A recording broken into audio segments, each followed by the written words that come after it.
Hello, my dear students. Welcome to your science class. Today, we are going to start a new lesson, that is microorganisms.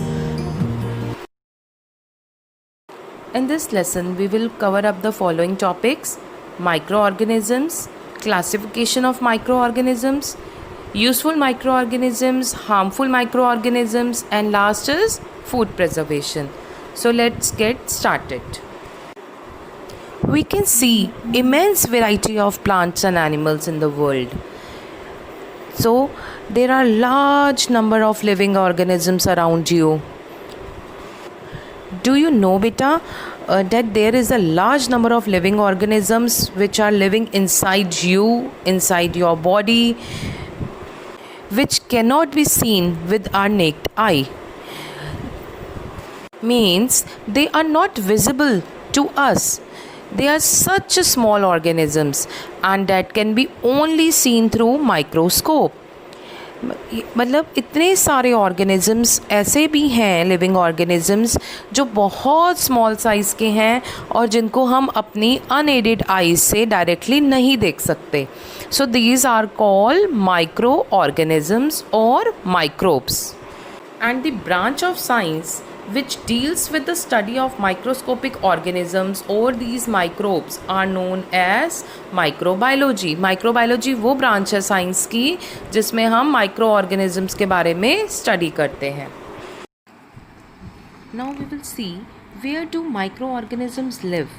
Microbes are found in soil, water, air, plants, animals, rocks, or even inside human body, and they can be unicellular like bacteria, viruses.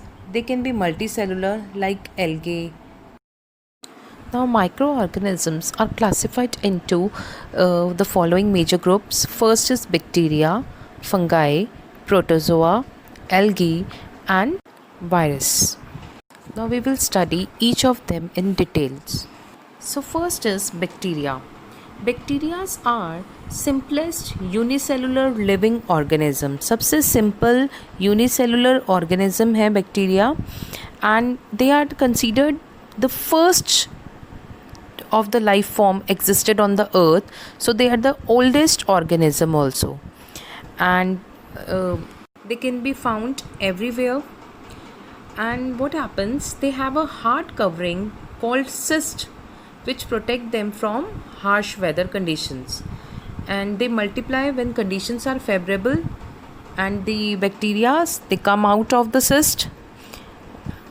Bacteria, they live in colonies, means there is no single bacteria, but lot of bacteria live together. They are further classified as Coccus, Bacillus, Spirillum, and Vibrio.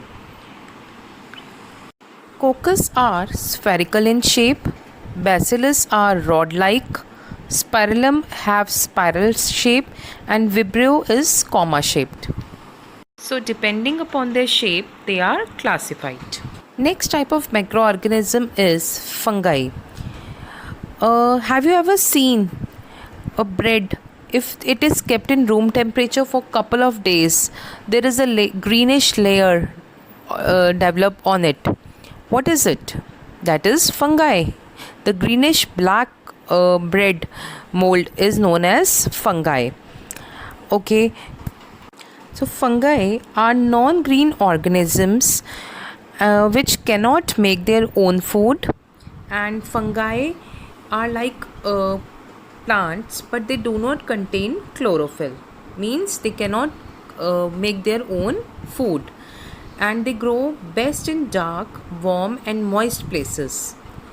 And they can be unicellular and multicellular also. For example, mushroom, yeast, bread molds, etc. Mushrooms, you all know, it's used as a vegetable, and yeast, it is used in manufacturing breads, pizzas, pastries, cakes, etc. Now what happens? Fungi cannot make their own food, so it depends upon another dead and decaying organic matter to obtain their food. So it shows saprophytic mode of nutrition.